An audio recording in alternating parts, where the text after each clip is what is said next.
శివకేశవులకు ఎంతో ప్రియమైనది కార్తీక మాసం. ఈ మాసం ప్రారంభం కాగానే దేవాలయాల్లో ధ్వజస్తంభానికి ఆకాశదీపం వేళ్లాడదీస్తూ ఉంటారు. చిన్న చిన్న రంధ్రాలు చేయబడిన ఒక గుండ్రని పాత్రలో నూనె పోసి ఆ దీపాన్ని వెలిగిస్తారు. ఆకాశదీపం పితృదేవతలకు మార్గాన్ని చూపుతుంది. తాడు సహాయంతో ఈ పాత్రని పైకి పంపించి ధ్వజస్తంభం పైభాగాన వేలాడదీస్తారు. అయితే దీనిని ఆకాశదీపం అని పిలవడానికి, ధ్వజస్తంభానికి వేలాడదీయడానికి ఒక కారణం ఉంది. ఆకాశమార్గాన్న ప్రయాణించే పితృదేవతల కోసమని కార్తీక పురాణం చెబుతోంది.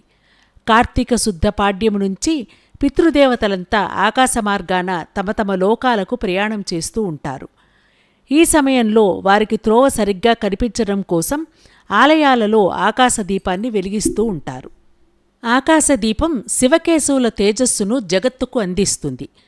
ఆకాశదీపం మరో ముఖ్య ఉద్దేశం ఏమిటంటే, శివకేశవుల శక్తితో ఈ దీపం ధ్వజస్తంభం పైనుండి జగత్తుకు అంతా వెలుతురునిస్తుంది, ఇవ్వాలి అని వెలిగిస్తారు. దీపాన్ని వెలిగిస్తూ దామోదరమావాహయామి అని, త్రయంబకమావాహయామి అని శివకేశవులను ఆహ్వానిస్తూ వెలిగిస్తారు.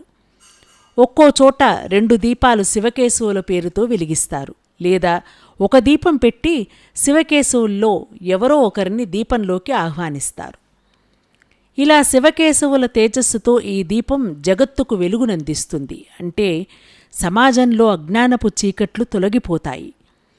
కాంతి వలె మనలో ఆధ్యాత్మిక జ్యోతి ప్రజ్వలనం అవుతుంది అని అర్థం. దీపానికి ఎంతో ప్రాధాన్యత ఉన్న కార్తీక మాసం ప్రారంభం కూడా ఆకాశదీపంతోనే జరుగుతుంది.